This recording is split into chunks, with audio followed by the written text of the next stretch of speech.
Evo Morales calls for an international truth commission to examine October's elections in Bolivia and accuses the OAS of joining the coup. Public sector workers have downed tools for 48 hours in Chile as pressure mounts on President Piñera. And the Iranian president says a conspiracy to bring down the government has been defeated. Hello and welcome to Telesur. I'm Doris Polo in Quito, and this is From the South. Bolivia's former president, Evo Morales, is calling for an immediate end to what he describes as the genocidal massacre taking place in his homeland, supported by the de facto government. Morales outrightly condemned the fatalities in El Alto, where security forces fired at protesters who were staging peaceful demonstrations.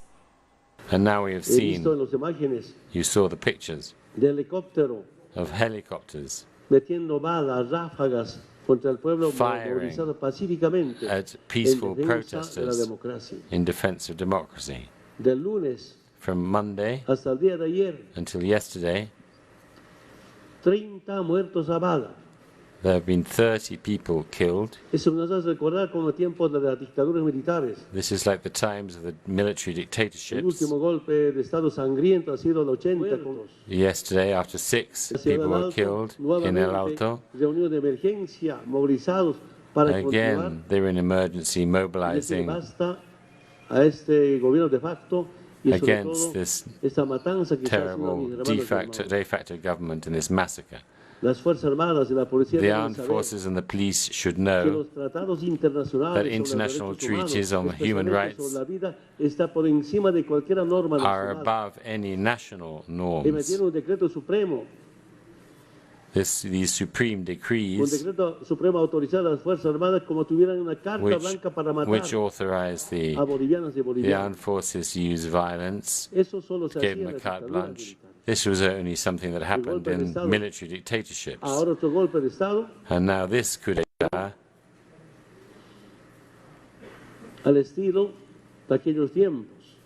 is going back to those times. Now, the deposed Bolivian leader, who has been granted asylum in Mexico, says he's willing to return to his country to assist in dialogue to end the political situation and violence. He also expressed confidence that a truth commission will show the key role the OAS played in the coup. And that's why we're proposing a truth commission with other institutions to show how the OAS effectively joined in supporting the coup.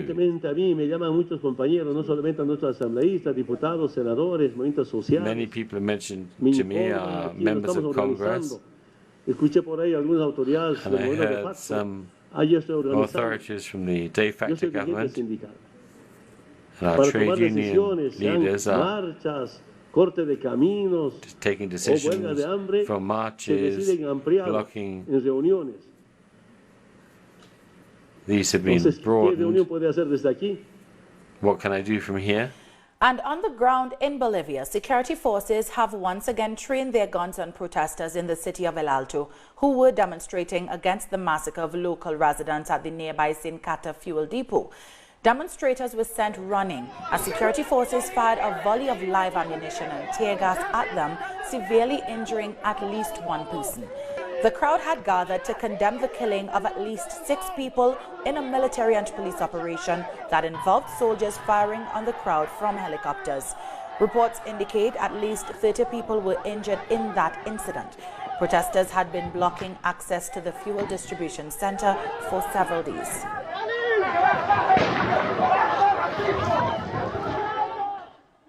Our correspondent in La Paz, Alejandro Kirk, brings us the latest from La Paz. The most notorious fact is perhaps politically the National Assembly's meeting, which was achieved following negotiations between the two-thirds majority belonging to Evo Morales' movement towards socialism and the minority, now in de facto power, as they look for a constitutional solution to the problem of elections and the electoral court. Today, this meeting includes declaring the October 20th election null and void in order to call a new vote and begin an accelerated process to nominate new figures for the Supreme Electoral Court for the 9 spaces available. The movement towards socialism was clear yesterday, saying that they are not blocking any agreement of a constitutional solution. Rather, on the contrary, their position is that all those newly elected to the court should be chosen through an anonymous consensus. However, while I'm here talking, the repression in El Alto is continuing. They're talking about police infiltrators throwing Molotov cocktails in order to generate conflict. They're talking about missing journalists. The number of dead has officially risen to 7 now. But residents in El Alto say that there are more, and that the number of injured is greater than 30, too. Still to come, Haiti mourns protests dead. Don't go anywhere.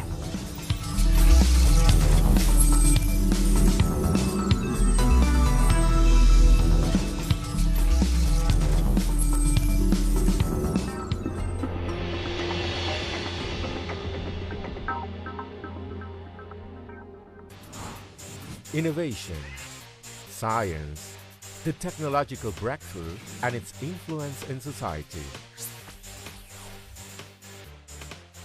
Viajeros del saber, el futuro está aquí. Atomen. Monday, only on Telesur.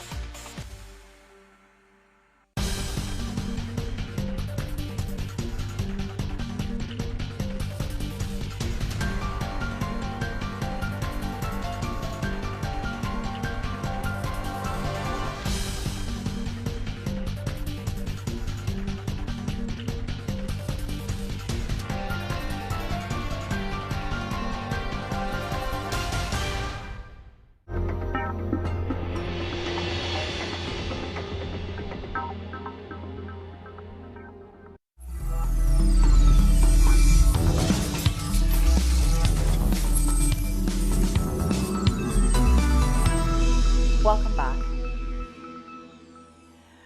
Focusing on Latin America. In Chile, police repressed protesters rejecting Sebastián Piñera's government in Santiago's Plaza Italia. A strong riot police contingent prevented the gathering in Plaza Italia with tear gas and water cannons. After a month of protests, people have renamed Plaza Italia Plaza Dignity. The protesters are calling for the president's resignation as well as a constituent assembly that guarantees a new constitution with social improvements and respect for citizens' rights. Public sector workers in Chile are into the second day of a 48-hour national strike to demand a raft of reforms. Workers are calling for increases in salaries, better working conditions, and security of tenure. They're also asking for improved services and benefits, including pensions, health, and education.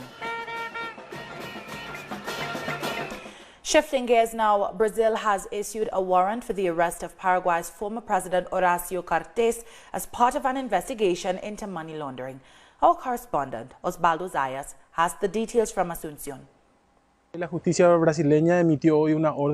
Brazilian justice system has issued a warrant for arrest against former Paraguayan president Horacio Cartes for his involvement in the Meser case, which is related to the car wash operation in Brazil. Brazilian authorities alleged Cartes provided $500,000 to a criminal organization at the request of Dario Meser, a Brazilian associate who was a fugitive facing corruption charges. The warrant has ruffled feathers in the Paraguayan political scene, as Meser's party holds a significant amount of seats in the Congress. The president of the Congress, Blas Llano, said that Cartes holds privileges and that's why they cannot detain him. Brazilian authorities say that they have asked Interpol to put out a red notice for the arrest of Cartes, but Interpol is yet to respond to their request. Moving to the Caribbean. A church in Haiti's capital, Port-au-Prince, was filled with wailing mourners who gathered to bury 5 people killed in anti-government protests.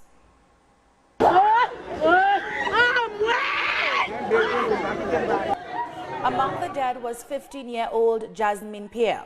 Her father said she was hit by a stray bullet.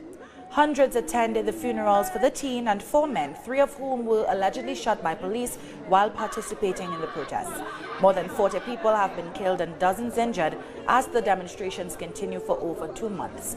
Protesters want President Jovenel Moïse to resign amid anger over corruption, fuel shortages, and ballooning inflation. There was a protest at Fort Mercredi, and the police arrived on the scene and began shooting at the protesters. My daughter was killed inside my house. We have guaranteed all the people of the nation that the fight will continue, the protest will continue. We will go all the way to the final objective. On Monday night, Dominican protesters called for the implementation of electoral reforms before general elections on December 6th. However, in an address to the nation, Prime Minister Roosevelt Skerrit condemned the intrusion of violence into the election campaign.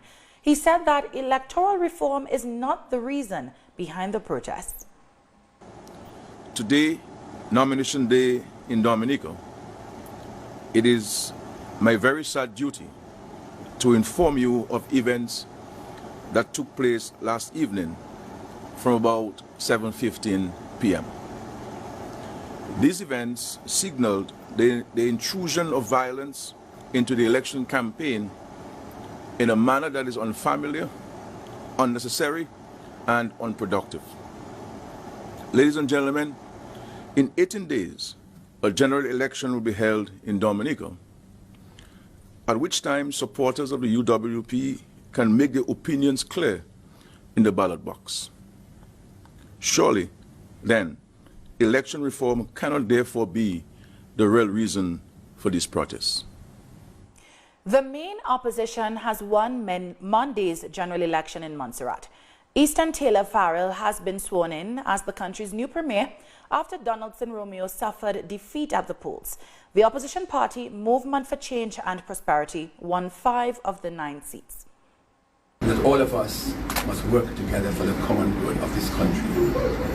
Indeed, the task before us is not an easy one, but I want to thank the people of Montserrat for putting their trust and faith in the MCAP and in the MCAP party and to elect us as their leader. We can assure them that we will do everything within our powers to carry out the task that's assigned to us, not for ourselves, but for the benefit of all of us. Will the showdown between South African Airways and union leaders come to an end? Stay with us to find out.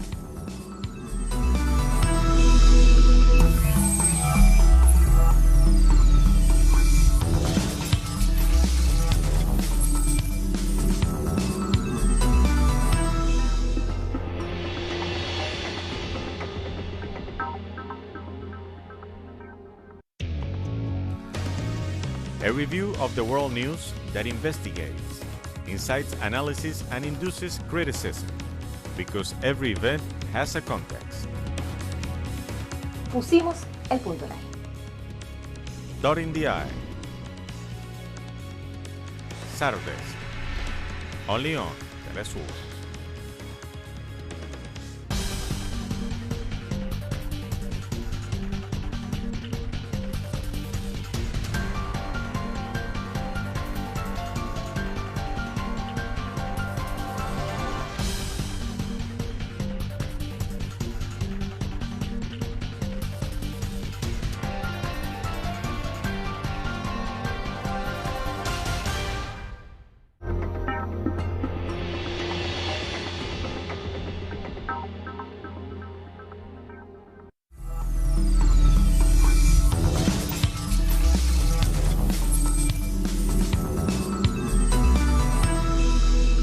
Welcome back. Iran's President Hassan Rouhani says a conspiracy by external enemies to bring down the country's government through violent protests has been defeated. Rouhani told a cabinet meeting that there was a ploy by external forces to use the recent increase in fuel prices to incite citizens to engage in violent acts against the state. Rouhani warned that while citizens have the right to protest, they should never engage in violence, as that gives the country's enemies an opportunity to weaken and destroy the country. Our people have been victorious against the enemy's conspiracy, as our supreme leader said last night. In Africa, negotiations between South African Airways management and striking workers have once again collapsed. Management met workers' unions on Tuesday night in another bid to end the 5-day strike that has forced the airline to cancel more than 90% of its domestic and regional flights. Spokesperson for the National Union of Metal Workers, which represents the majority of the striking workers, Pakamili Majola, said the talks collapsed after management withdrew the agreed offer of 6.5% pay rise at the 11th hour and went back to their earlier offer of 5.9%. Very disheartening even for us, because whenever we think we're making progress, it's like we take 2 steps back. Last night we were so close, and we knew that this was the one that was going to seal it. This was the one that was going to end the strike. And then at the 11th hour they withdrew the deal. So for us really, and we've even said this, we are expecting mediation now at 2 o'clock. We've made it very clear to management at SAA and to CCMA. We've said to them, if you guys want us to mediate, understand that the opener for mediations is that offer of 6.5%. Meanwhile, workers at the airline's catering subsidiary have announced that they will be joining the strike. Workers at Air Chefs served their intent to strike notice to management on Wednesday morning. Air Chefs provides catering services for international and domestic airlines and other countries' airports. The workers are demanding an 8% pay rise. However, Public Enterprises Minister Pravin Gordhan on Tuesday said the government was not in a position to provide additional funding to the airline. And staying in South Africa, Economic Freedom Fighters Party leader Julius Malema and his party spokesperson have appeared in court facing assault charges. The duo are accused of assaulting a police officer who attempted to stop them from attending the funeral of anti-apartheid struggle icon and former wife Nelson Mandela, Winnie Mandela, in April 2018. The National Prosecuting Authority approached the court on behalf of the police officer in July 2019, more than a year after the alleged incident. The pair denies the charges and say the case is politically motivated. It's a waste of time. I mean, the NPA should have looked into what was the occasion, what was happening, what is the relationship of these people with the occasion, and then apply not only the law but the principles of Ubuntu. You don't do that as Africans, but because they are so scared of white people, they decided no black man provokes a white person and goes unpunished.